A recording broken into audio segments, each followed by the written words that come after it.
아주 우연하게도 죽은 사람의 초등학교 동창이라고 하고 어떤 사람이 찾아왔어. 타이밍이 좀 이상하죠? 이게 우연이라고 봐야 돼요?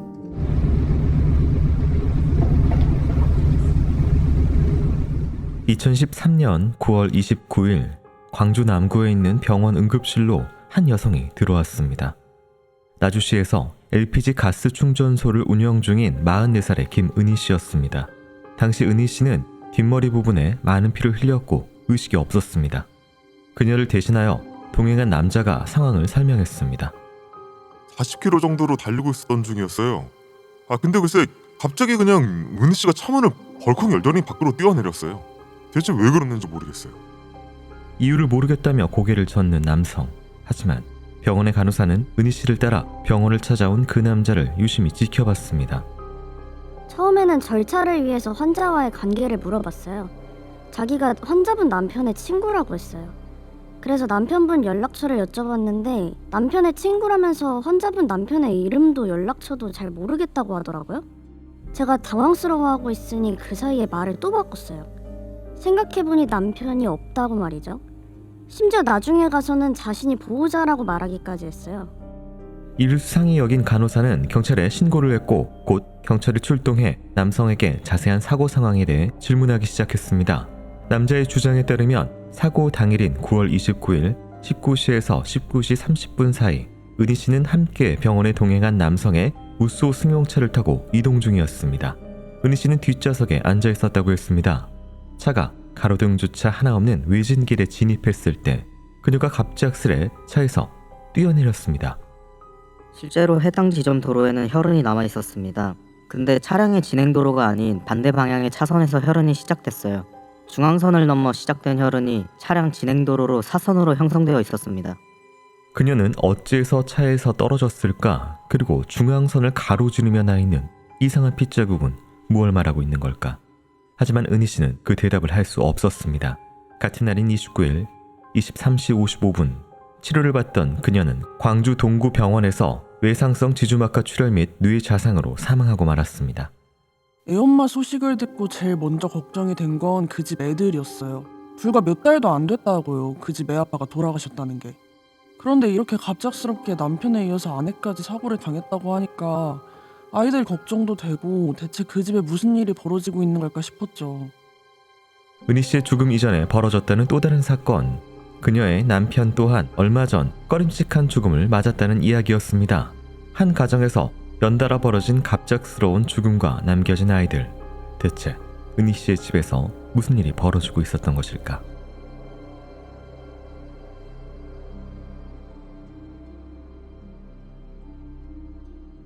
안녕하세요. 이곳은 크라임. 저는 진행과 연출을 맡고 있는 김PD입니다. 날카롭고 정확한 분석으로 대한민국의 정의를 세우고 계시는 배성훈 프로파일러님 모십니다. 예, 안녕하세요. 배성훈입니다. 반갑습니다. 네, 반갑습니다. 통신지원금 현금 80만원 설치 당일 즉시 입금시켜드립니다. 요금솔루션은 인터넷 끝판왕. 오늘 다룰 사건은 2013년 9월 광주광역시에서 벌어진 사건입니다. 나오는 이름들은 가명입니다. 피해자가 한밤중에 병원에 왔는데 뒷머리에서 피를 흘리고 있었고 의식이 없었다. 전반적인 좀 상황을 어떻게 봐야 될까요? 어떻게 왔습니까? 응급실에. 그 부분까지는 모르죠. 네, 확인이 안 돼요. 근데 네. 간호사가 물은 걸 보니까 이거는 응급차가 온 건 아니에요. 앰뷸런스가 왔으면은 앰뷸런스 내에서 이미 구급대원이 다 얘기를 했고 그런 상황이기 때문에 설명하러 그럴 이유가 없어요. 그러니까 지금 정확하게 말씀드리면은 동행인이 자기 차에 싣고 왔는지 그리고 현장에서 119 신고해서 119가 실어갖고 갔는지가 중요한 요소인데 그 간호사의 반응 이런 걸 봤을 때는 이거는 앰뷸런스에 실려온 게 아니에요. 이 동행인이 자기 차에 피 흘리는 사람을 싣고 왔다고 보는 게 맞아요. 자, 이제 그 다음에 문제가 되는 게 뭐냐면은 이 동행이란 사람이 거짓말을 했을 가능성을 하나 문제 제기하면은 차가 있으시죠? 아이들도 타죠? 네. 그럼 속도가 좀 나면 어떻게 됩니까? 자동으로 잠깁니다. 아, 네네. 예, 거의 대부분 차. 오토락이요? 네, 오토락은 하다못해 제 경차인 모닝에도 2009년산인 것도 있어요. 그러니까 이제 기본 안전장치 있어요. 그게 30입니다. 뭐라 그랬어요, 이 사람이? 40으로 달리고 있었다고. 이 얘기 뭐냐면 이거를 왈칵 열고 갈 수가 없어요. 오토락을 손으로 열고 그 다음에 열어야지 맞는데 네. 그 상황에 대한 설명이 없어요. 실제로 이 말만 들었으면 저는 이걸 하나가 빠졌는데 왜 빠졌는가를 한번 유심히 살펴봤을 거예요. 첫 번째. 네. 그 다음에 뒷머리에 많은 피라고 돼 있어요. 이 사람 말로는 뭐냐면은 뛰어내렸다는 거예요. 그럼 뛰어내렸다는 것의 개념은 머리가 나갔다는 건 아니잖아요. 다리가 나갔다는 거잖아요. 무쏘의 높이가 있고 네. 뭐 속도에 따라서 좀 다를 것 같긴 하지만 그렇죠. 예. 네. 속도는 40이라고 저기가 얘기했으니까. 네. 그죠? 그러면 어디로 되느냐? 네. 문이 반쯤 열리잖아요. 네. 그래서 그걸 차고 나가면 어떻게 됩니까? 이 돈단 말이에요. 실제로는 다리가 부러지거나 그 다음에 연결된 뼈가 부러지고 그 다음에 머리가 깨지지만 비껴서 깨져버려요. 근데 이 사람은 지주막하 출혈과 뇌 자상이에요. 뇌 자상은 뭐냐면 무거운 걸로 수직에 90도 있을 때 꽝 때렸을 때 눌러앉은 걸 자상이라 그래요. 깨진 게 아니라. 그러면 이것과 이걸 하면은 동행한 남자가 거짓말하고 있다는 걸 금방 알 수 있어요. 왜 그거에 대한 얘기가 없는지 모르겠지만 어쨌든 제가 이 진술을 들었을 때는 바로 용의자 변경을 할 것 같아요. 이게 사고가 아니구나라는 생각을 했을 것 같아요. 이 남자의 동행인의 얘기는 자기도 잘 모르겠는데 갑자기 뭐 사람이 뛰어내려갔고 자살 겸 사고로 인한 죽음이라는 거잖아요. 근데 그 상황이 안 맞아요. 우리가 영화 같은 데서 보시면은 문에서 뛰어내려갔고 했는데 어떻게 됩니까 보통? 대구르르 굴러요. 그러면 온몸에 철가상 등. 그렇지 네. 이런 게 많다는 얘기예요. 네. 근데 그런 게 없잖아요. 보고되지 않잖아요. 네네. 그러면 이건 아니에요. 결정적으로 피예요. 혈흔. 네. 현장의 혈흔. 노란색 중앙선에서 반대쪽으로 오는 곳에서 피가 시작이 돼가지고 네. 일로 다시 들어오는. 들어왔다는 거잖아요. 네. 예. 그게 어떻게 가능해요? 바깥쪽으로 사고자가 가거나 차가 가도 중간에 피가 있으면 안 되죠. 네. 그렇잖아요. 여기 있어. 그럼 차는 저쪽으로 갔잖아요. 그럼 후진을 해갖고 와서 실어갖고 가잖아요. 그러니까 관성에 의해서 진행 방향은 직선에 가깝게 아마 예. 돼야 되는데 차가 지금 중앙선에서 이쪽으로 가로질러 가면서 그 순간에 뛰어내려서 대구르르 일직선으로 굴러가는 경우가 아니라면 그럴 수가 없죠. 지금은 왜냐하면 이 돌아가신 분은 조수석 뒷좌석에서 뛰어내린 거예요. 갓길 쪽으로 뛰어내린 거지 중앙선으로 뛰어내린 게 아니에요. 차 우측으로 뛰어내리지 좌측으로 뛰어내리지 않았을 거예요. 그렇죠. 그러면 어떻게 피가 차 진행 방향에 대각선부터 여기 돼 있다는 거예요. 네네. 그 설명이 없다면은 이거는 이 수사는 엉망이죠. 안 그렇습니까? 일단 거짓말도 지금 이제 막 말이 계속 바뀌어요. 남편하고 지인이다라고 시작을 했다가 남편분 이름하고 연락처도 모른다. 남편이 없다. 내가 보호자다. 그게 무슨 말이에요? 그럼 모르는 사람을 태웠다는 거예요? 명확한 거는 같이 온 동행이라는 사람은 상당히 의심스럽다. 그러니까 뭔가 지금 본인이 스토리가 정립이 안 된. 안 된 상태죠. 네. 근데 간호사가 관계를 물어볼 줄 몰랐겠죠. 그러니까 뭐 이 사람의 그 부상에 대해서 설명할 그렇죠. 것만 예. 생각하고 있었는데 그렇죠. 예. 갑자기 관계가 질문이 예. 들어오니까 무슨 관계세요라고 물어보는 거예요. 왜냐하면 간호사는 이상하니까 응급실 간호사들은 별인간을 많이 봤기 때문에 네. 관찰을 했을 거예요. 그게 이제 이 상황이죠. 알겠습니다. 자, 은희 씨에게 무슨 일이 일어났는지 그리고 은희 씨 남편 죽음에는 어떤 의문이 있는지 자세한 내용 살펴보도록 하겠습니다.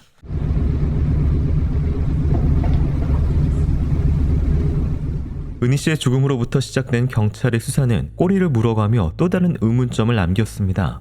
불과 얼마 전 그녀의 남편 또한 갑작스러운 죽음을 맞이했다는 것을 알았기 때문입니다. 평소 금술이 좋았다고 알려진 은희 씨네 부부. 그런데 갑자기 남편이 사라졌습니다. 처음 문제가 발생한 건 2013년 1월 23일이었습니다. 가출 신고가 하나 있었어요. 그녀의 남편은 대수롭지 않게 집에서 나오며 밖에서 술을 마시고 오겠다고 말했어요. 그리고 선배와 술을 마시고 헤어진 것까지는 확인이 되었고요. 다만 그 이후의 행방을 확인할 수 없었습니다. 평소와 다름없이 술 한잔하고 오겠다며 나갔던 남편. 그런데 남편은 끝내 집으로 돌아오지 못했습니다. 은희 씨가 남편의 소식을 듣게 된 건 신고가 이루어지고 2달가량이 지난 2013년 3월 14일이었습니다. 광주 광산구 서봉동에 있는 황룡강에서 찾았다고 들었어요. 근데 문제는 익사한 채로 발견되었다는 겁니다. 왜 거기서 발견되었는지 도저히 알 수가 없겠더라고요. 1월에 술을 마셨던 가게는 물론이고 집에서도 상당히 거리가 떨어진 곳이었거든요. 멀쩡히 술 마시러 간다고 한 사람이 뭐하러 그 멀리 있는 강물에 들어가겠어요? 남편의 시신은 물속에 오래 있던 상황에서 부패가 진행됐고 외부에 눈에 띄는 상흔도 확인이 안 되어 정확한 사인을 판단하기 어려운 상황이었습니다. 경찰은 피해자가 시신 발견 장소까지 갈 이유가 없어 보여 여러 가능성을 두고 수사를 진행했으나 최종적으로 극단 선택 혹은 사고사라고 판단했습니다. 은희 씨는 남편의 죽음에 관하여 명확한 이유를 알 수 없었습니다. 밝혀진 것이 없는 채로 그녀는 갑작스러운 남편의 부재를 받아들여야만 했습니다. 남편과 함께 운영하던 LPG 가스 충전소 또한 그녀 혼자 운영해야 했습니다. 그리고 그 무렵부터 한 남자가 가스 충전소를 찾아오는 빈도가 늘어났습니다. 남자는 48세의 봉 씨로 사망한 남편의 초등학교 동창이라고 했습니다. 그 집 첫째 딸이 봉 씨가 엄마를 찾아오는 걸 싫어했어요. 애 엄마가 순수하게 아저씨가 가스 충전소 일을 도와주러 오는 거라고 했지만 딸이 말하기는 사실 돌아가신 아빠도 그 아저씨를 별로 좋아하지 않는다는 거예요. 그런 아저씨가 자꾸 찾아오니까 그게 싫어서 엄마한테 말했는데 엄마는 딸에게 걱정할 만한 그런 일 전혀 없다고만 말했답니다.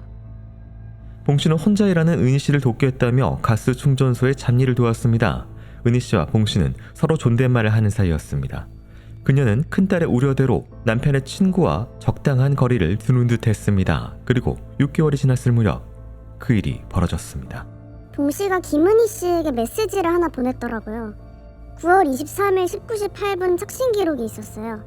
그리고 30분도 안 되어서 19시 30분경에 김은희 씨는 남구 진월동으로 갔습니다. 그날 은희 씨는 봉 씨를 만나러 갔습니다. 그리고 6일 후 은희 씨는 의문의 사건으로 사망했습니다. 문제의 봉 씨, 그는 바로 병원 응급실에서 자신이 은희 씨의 보호자라고 말하는 그 남자였습니다. 대체 그 6일간 두 사람에게 무슨 일이 벌어졌던 것일까?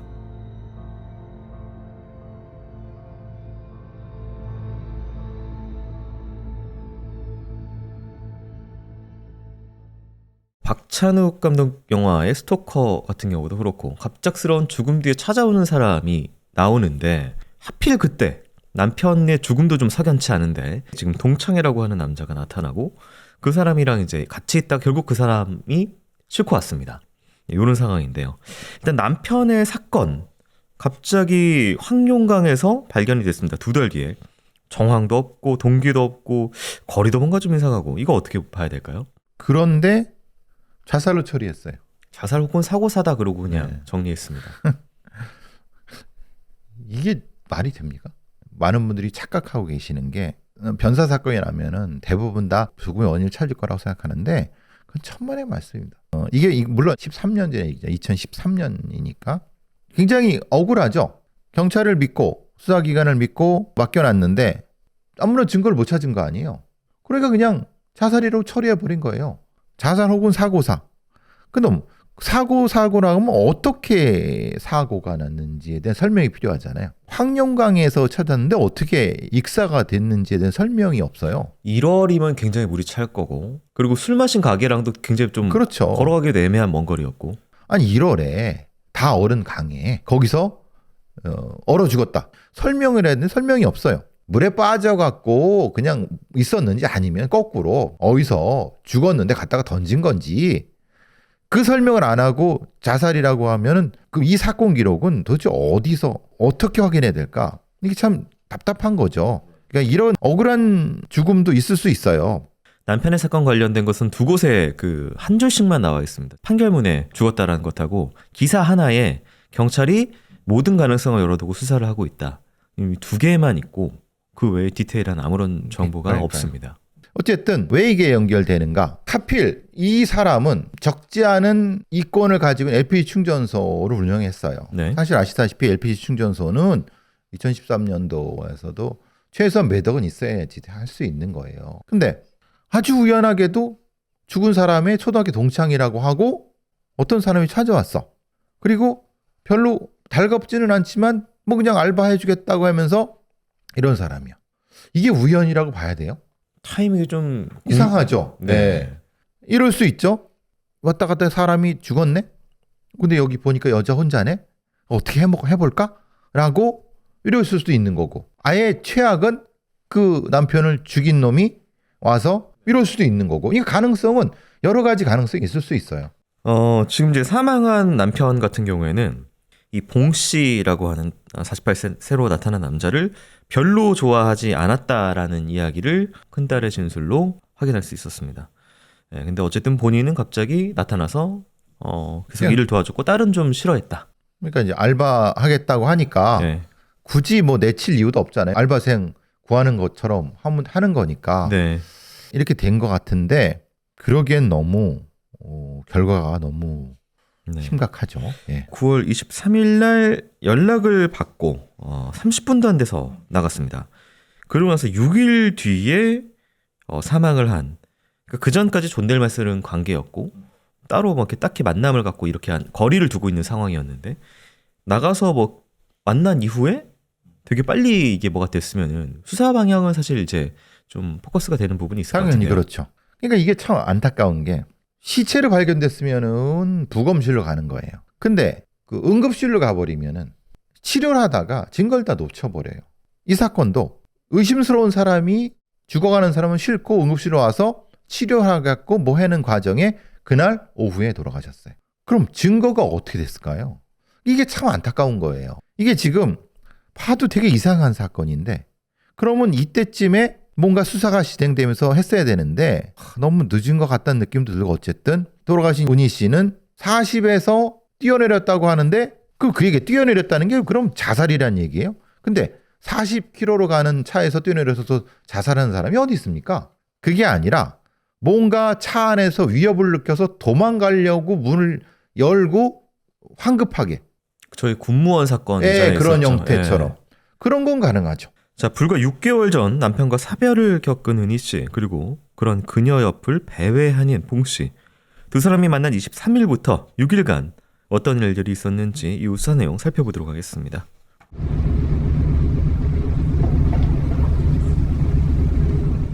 자녀들의 말에 의하면 은희 씨는 29일 사고가 발생하기 며칠 전부터 평소와 다른 모습을 보였습니다. 언제부턴가 이유 없이 울고 계신 걸 봤어요. 큰방 침대에서도 눈물을 흘리셨고 저희한테 보이지 않으려고 그러셨는진 몰라도 울면서 밖으로 나가시던 일이 많았어요.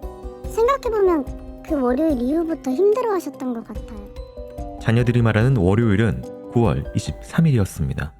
그리고 그날은 은희 씨가 남편의 친구라는 봉 씨를 만나러 나갔던 날이었습니다. 23일 무슨 일이 있었는지는 모르나 이후 29일 사건이 발생하기 전까지 은희 씨와 봉 씨 사이에는 6번의 짧은 통화가 있었습니다. 대부분 1분 미만의 연락이었고 통신 기록에 따르면 봉 씨가 몸은 어떠세요? 내일 만나요? 할 이야기가 있어요? 등 지속적으로 메시지를 보낸 것이 확인됐습니다. 또한 그가 23일 은희 씨에게 보냈던 메시지 내용도 확인할 수 있었습니다. 오프 한잔 하실래요? 가스 충전소에 잡일을 도왔을 때처럼 여전히 친절한 듯한 봉 씨. 하지만 그의 휴대폰에는 보내지 않고 임시 저장된 또 하나의 메시지가 있었습니다. 9월 26일 18시 55분 작성된 메시지였습니다. 30분대로 안 오면 집으로 갈 거예요. 딸들 앞에서 창피 하기 싫으면 기다리고 있을 테니. 그가 말하는 창피가 무엇인지, 또한 그녀를 부르는 이유가 무엇인지도 알 수 없지만 23일 이후 봉 씨 역시 무언가 달라져 있었습니다.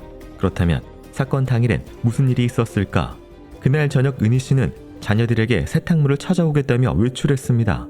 하지만 그녀는 세탁소가 아니라 은행으로 향했습니다. 그녀가 은행 ATM기 앞에서 현금을 인출하는 모습이 확인됐습니다. 그리고 몇 시간이 지나 그녀는 응급실에 나타났고 결국 사망하고 말았습니다. 그 사이 그녀는 어디에 있었을까? 그날 저녁에 저랑 호프에서 한잔 했습니다. 봉 씨는 사건 당일에도 은희 씨와 함께 술을 마셨다고 했습니다. 혹시 그날 만취해 은희 씨가 도로로 뛰쳐나간 것일까?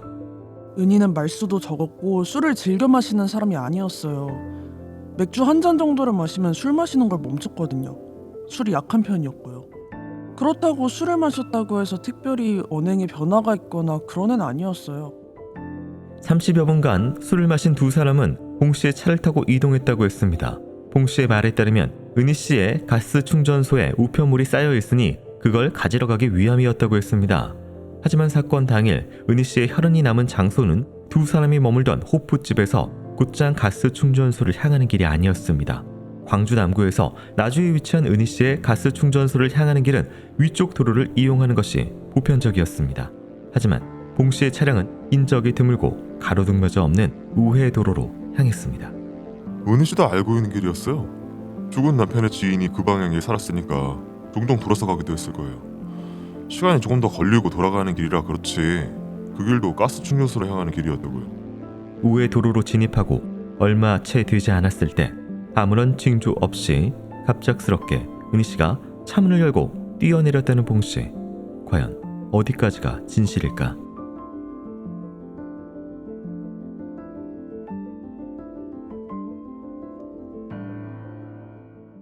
네, 저희가 앞서서 9월 23일이 좀 중요해 보인다고 이야기를 했는데 그때 뭐 나갔던 거, 이후에 뭐 연락들, 임시 저장 메시지들 이런 걸 좀 종합해봤을 때 어떻게 봐야 될까요? 뭐 이거는 어떤 사람이나 어떤 경찰관이 봐도 단 한 가지밖에 추적 못하는 거죠. 이 봉 씨란 놈이 은희 씨를 강간을 했거나 아니면 성적으로 공격을 한 다음에 그걸 빌미로 만나자. 그리고 안 오면 쫓아가서 창피를 주겠다. 뭐 딸들 앞에서 이런 얘기. 그 23일 날 그런 일이 벌어졌고 그 뒤에 그걸 빌미로 협박을 한 거고 돌아가신 날 돈을 찾게 된 거고 이 돈으로 끝내려고 했는데 그 과정에서 이 봉이란 놈이 둔기 같은 걸로 공격했을. 저는 그렇게 추정할 것 같아요. 이거 부딪혔잖아요. 머리를. 그럼 여기만 피가 있겠어요? 부딪힌 돌이나 아니면 뭔가 둔턱이 있을 거 아니에요. 바닥이나. 그럼 그걸 대조해 봐야죠. 근데 좌상이라며. 좌상이 어떻게 돼 그게? 사건 현장에 대한 기록이나 이런 것들은 판결문에는 없잖아요. 전혀 없습니다. 판결문에. 네. 안 했다는 거예요. 용의자의 진술로 끝냈다는 거잖아요. 현장 조사 하나도 안 했다는 거잖아요. 현장 조사를 해서 사건이랑 재구성해서 맞춰보는 작업을 안 했다. 안 했다. 서류 한두 개 봐서도 추정할 수 있는 걸 왜 못했죠? 알겠습니다. 어쨌든 뭐 23일 날 술을 평상시에 즐기지 않고 맥주 한 잔 이상 먹지 않는 사람이 술 마시러 나갔고 거기서 뭔가 일이 있었다라는 진술로 조금 한번 좀 생각해 볼 만한 그렇죠, 것 예. 같고 29일 날 역시 또 술을 마시러 나갔다는 건데 30분 만에 또 나왔다는 점이 또 중요해 그렇죠, 보이네요. 예. 네. 그리고 이 길을 선택하는 부분은 어쨌든 뭐 그 가는 길이 아니라 그 길이 좀 으슥하기 때문에 그렇죠. 가스 충전소가 아니라 예. 강간 목적으로 들어간 그렇죠. 것이다. 그럴 가능성이 높죠. 성범죄 목적이 그죠. 그러니까 그것을 알고 도망 나오다가 잡히거나 뭐 어쨌든 무슨 잡혀갖고, 일이 있었을 예. 것이다. 거기서 뭔 일이 있고 피가 흘리는 사람을 차에 실었다고 보는 게 맞는 거지. 합리적으로. 안 그렇겠어요? 자, 계속해서 의혹이 커져가는데요. 과연 그날의 진실 무엇인지 수사 결과 살펴보도록 하겠습니다.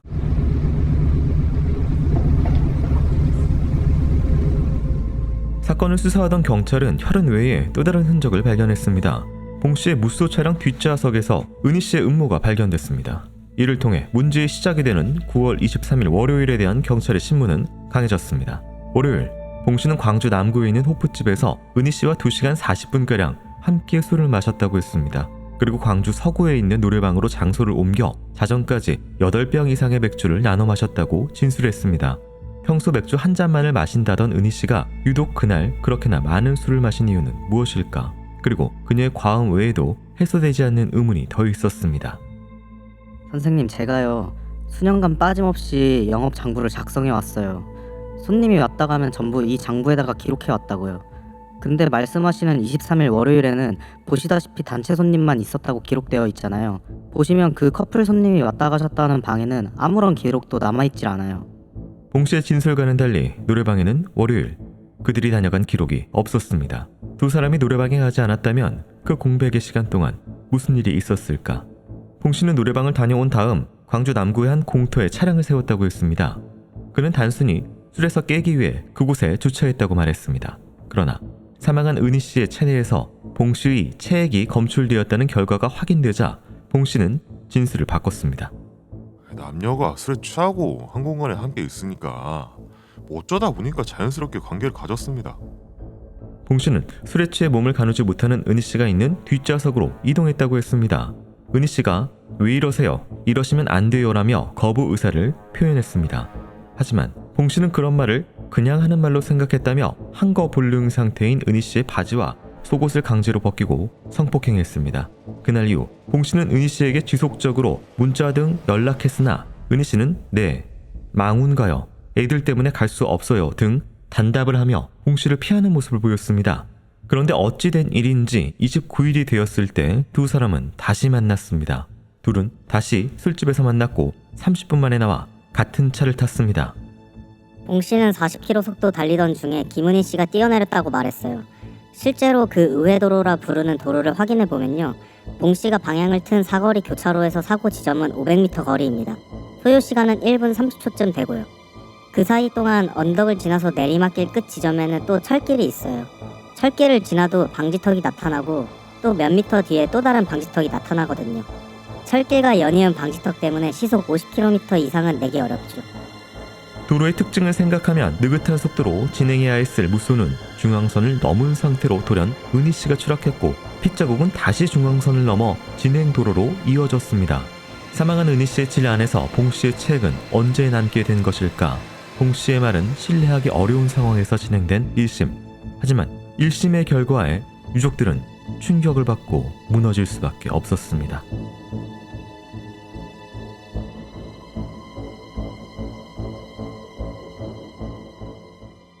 네, 23일 날 이 동선도 좀 의문이고요. 뭐 노래방 업주의 장부에 없는데 뭐 술을 맞고 갔다. 차량에 세웠는데 뭐 합의된 관계인데 뭐 등등 어떻게 봐야 될까요? 노래방에 안 간 건 명확하죠. 왜냐하면 노래방 업주는 장부에 기록하지 않았다고 했으니까 그건 뭐 다른 이유가 있을 리가 없죠. 왜 그런 얘기를 했느냐? 여자가 많이 취했다라고 하는 것을 강조하기 위해서 그런 거잖아요. 노래방에서 8병 이상 먹었다고 했다고 그래서 나눠서. 네. 그럼 최소한 4병씩 먹었다는 거잖아요. 그게 많이 취했다는 얘기겠죠. 노래방 업주는 그런 사람 온 적이 없다. 그러니까 둘 다 취해서 어쩌다 보니 성관계를 가졌다. 그렇죠. 예. 그런데 그 얘기는 이게 강간이냐 화간이냐를 구분하는 기준이 되겠죠. 저는 계속 의문인 게 이 도로 환경도 그렇고 그러니까 23일에도 뒷좌석에 있는 곳으로 넘어갔다. 보통 저희가 사람을 태우면은 뭐 회장님이나 모시는 분이나 뒷좌석에 타지 조수석에 보통 이제 타거나 이렇게 이동을 하는 경우가 많은데 23일에도 뒷좌석에 있었고 그리고 본인이 뛰어내렸다고 주장하는 그날도 은희 씨가 뒷좌석에 있었다고 진술을 하거든요. 그러니까요. 아마 약을 먹였거나 아니면 술을 먹였거나 감금 같은 형태거나 그랬기 때문에 이런 일이 벌어지지 않았을까 싶은 거예요. 뒤에 있는데 깨어난 거죠. 깨어난 상태에서 또 나쁜 짓 당할까 봐 도망을 갔는데 거기서 나와서 공격을 당해서 피를 흘린 이런 형태가 돼야지 맞는 거지. 네. 뛰어내렸다고 하는 거는 이거는 범인의 그냥 주장입니다.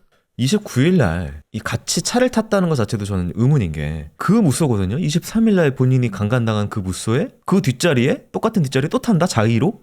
근데 이제 그거 가는 거는 돈을 찾았던 것 때문에 그런 것 같아요. 돈을 주고 네. 끝내자. 아 이제 끝났다고 생각해서 끝났다고 해서 마지막 한 번을 돈 주고 끝내자라고 해서 피해자가 타지 않았을까 싶어요. 그러니까 탔는데 감금을 당한 거죠. 그렇게 보는 게 맞는 것 같아요. 왜 돈을 찾은 이유가 설명이 안 되잖아요. 돈을 찾은 이유와 그 차를 탄 것은 연관이 될 수밖에 없는 거죠. 자 그렇다면 재판 어떻게 진행됐는지 살펴보기 전에요. 전하는 말씀 듣고 오도록 하겠습니다. 통신사 오래 쓰고 계시는 분들 제발 꼭 보십시오. 네 지금 잡음 물고기 되셨다고요. 김 PD 진정.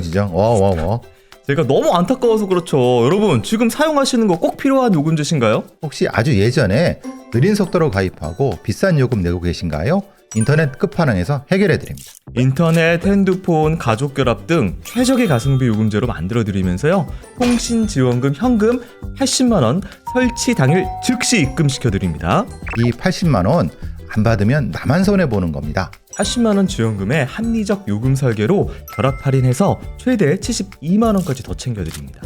인터넷 끝판왕은 판매 마진이 아니라 가입자 유치가 더 중요한 업체라서 유치를 위해서 마진 줄이고 사은품 더 드리기 때문에 이게 가능합니다. 혹시라도 현금 사은품을 더 주는 곳이 있다면 차액 150%를 보상합니다. 가입 안 하셔도 되고 견적만 보셔도 스타벅스 커피 쿠폰을 드립니다. 1666-9743 365일 상시 상담 가능합니다. 더보기나 고정 댓글에 링크 통해서 들어가실 수 있으니까 꼭 80만 원 챙기시고 요금제 더 싸게 낮추시길 바랍니다. 요금 솔루션은 인터넷 끝판왕. 네, 1심부터 먼저 살펴보도록 하겠습니다. 1심은 강간, 감금, 치사라는 두 부분으로 기소가 되었습니다. 강간죄 부분 살펴보도록 하겠습니다. 피해자는 9월 23일 호프 한잔 하자는 피고인의 제안을 받고 자유로운 의사로 함께 술을 마신 후 피고인의 승용차에 탔던 것으로 보이고 피고인은 성관계를 위하여 피해자 쪽에 팔걸이를 내려 머리에 받쳐주었다고 진술하고 있어 이 행동이 강제로 성관계를 시도하는 사람의 행위 양태로 보기 어렵고 피해자가 왜 이러세요라고 말했다는 것 외에 성관계에 관하여 어떠한 반응을 보였는지 알 수 있는 아무런 자료가 없다.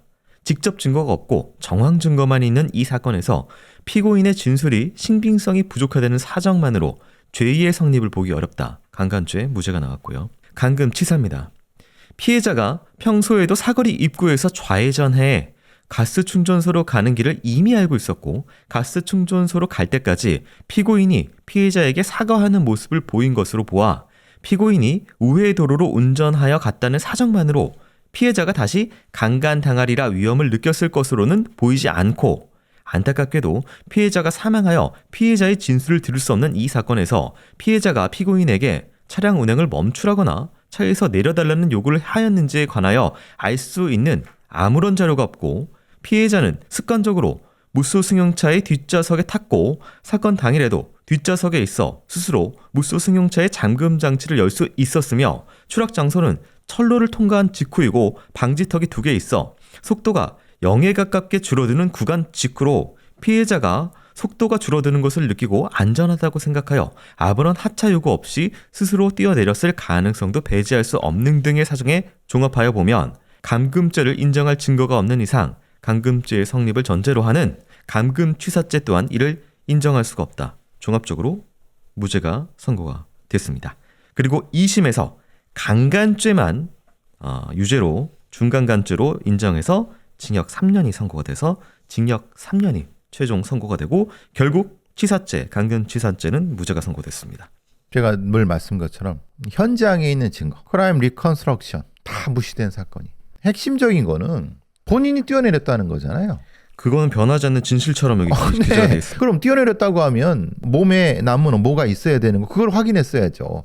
응급실에 들어왔을 때 이 사람의 흙이 얼마나 묻었는지 더 큰 거는 이걸 부검을 했으면 뇌 자상과 관련된 이 충격의 각도 이런 걸 다 계산해 보면 이거는 뛰어내린 게 아니라 둔기로 맞은 건데 그것과 적하혈흔인지 낙하혈흔인지 다른 혈흔인지 비교해 갖고 재구성을 해야지. 범인이 말한 대로 뛰어내려 갖고 해서 그럼 뛰어내렸는데 어떻게 저렇게 혈흔이 가? 그거 설명이 하나도 없잖아요. 기본적으로 범인의 말만 믿고 그냥 그 다음에 그래서 형성된 기소가 감금치사한 거예요.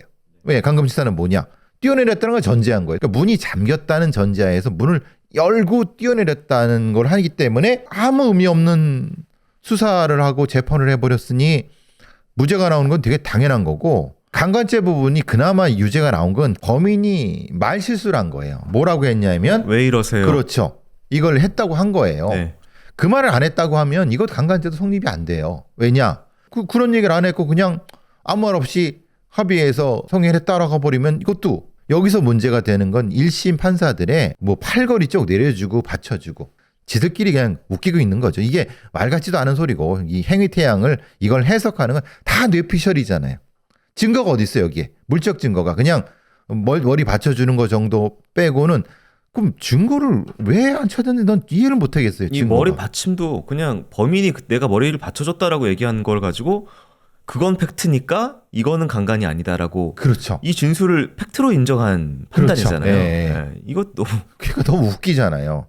이렇게 너무 엉성하게 재판이 되는 거 이걸 누가 믿어요 이거를. 이건 수사는 애초부터 다시 돼야 되는 거예요. 강간죄 부분은 술을 어떻게 먹였고 술의 양이 이 피해자가 정신을 잃을 정도 그걸 입만 입증하면 돼요. 이분은 반 잔만 먹어도 한 잔 적게 먹어도 술에 취하는 상태이기 때문에 더 많이 먹었기 때문에 중강간이 될 수 있어요. 왜냐하면 이거는 합의가 됐어요. 정신이 잃었기 때문에. 그죠?